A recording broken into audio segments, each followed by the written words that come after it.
Cours de français pour CE2, collection Coquelicot, unité numéro 1. Où habitons-nous? Activité de lecture. Texte page 10. Maison de vacances. Marcel Pagnol, auteur marseillais, se rappelle ses souvenirs d'enfance. Alors commencèrent les plus beaux jours de ma vie.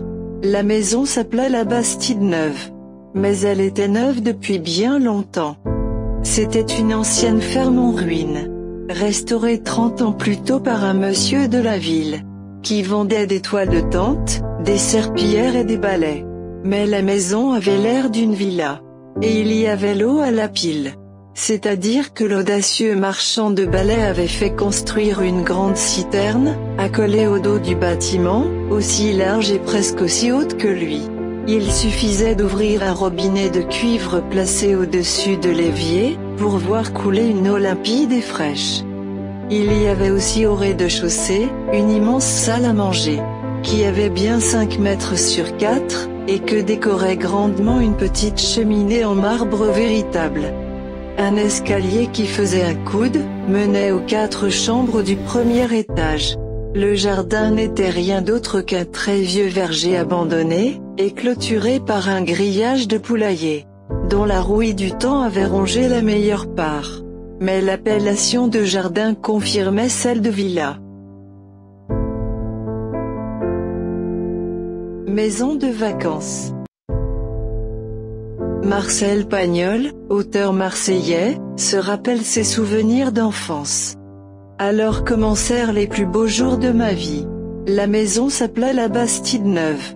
Mais elle était neuve depuis bien longtemps. C'était une ancienne ferme en ruine, restaurée 30 ans plus tôt par un monsieur de la ville, qui vendait des toiles de tente, des serpillères et des balais.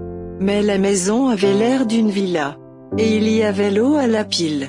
C'est-à-dire que l'audacieux marchand de balais avait fait construire une grande citerne, accolée au dos du bâtiment, aussi large et presque aussi haute que lui. Il suffisait d'ouvrir un robinet de cuivre placé au-dessus de l'évier, pour voir couler une eau limpide et fraîche.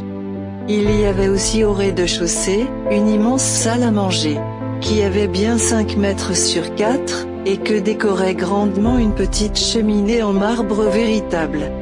Un escalier qui faisait un coude, menait aux 4 chambres du premier étage.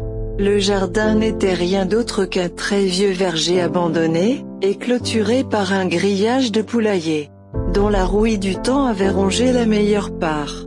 Mais l'appellation de jardin confirmait celle de villa. Maison de vacances. Marcel Pagnol, auteur marseillais, se rappelle ses souvenirs d'enfance. Alors commencèrent les plus beaux jours de ma vie. La maison s'appelait la Bastide-Neuve. Mais elle était neuve depuis bien longtemps. C'était une ancienne ferme en ruine, restaurée 30 ans plus tôt par un monsieur de la ville, qui vendait des toiles de tente, des serpillères et des balais.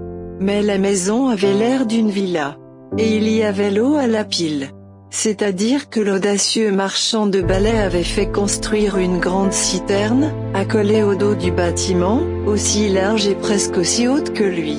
Il suffisait d'ouvrir un robinet de cuivre placé au-dessus de l'évier, pour voir couler une eau limpide et fraîche. Un escalier qui faisait un coude, menait aux 4 chambres du premier étage. Le jardin n'était rien d'autre qu'un très vieux verger abandonné, et clôturé par un grillage de poulailler, dont la rouille du temps avait rongé la meilleure part. Maison de vacances. Marcel Pagnol, auteur marseillais, se rappelle ses souvenirs d'enfance. Alors commencèrent les plus beaux jours de ma vie. La maison s'appelait la Bastide-Neuve. Mais elle était neuve depuis bien longtemps. C'était une ancienne ferme en ruine, restaurée 30 ans plus tôt par un monsieur de la ville, qui vendait des toiles de tente, des serpillères et des balais. Mais la maison avait l'air d'une villa. Et il y avait l'eau à la pile. C'est-à-dire que l'audacieux marchand de balais avait fait construire une grande citerne, accolée au dos du bâtiment, aussi large et presque aussi haute que lui. Il suffisait d'ouvrir un robinet de cuivre placé au-dessus de l'évier, pour voir couler une eau limpide et fraîche. Il y avait aussi au rez-de-chaussée, une immense salle à manger, qui avait bien 5 mètres sur 4, et que décorait grandement une petite cheminée en marbre véritable.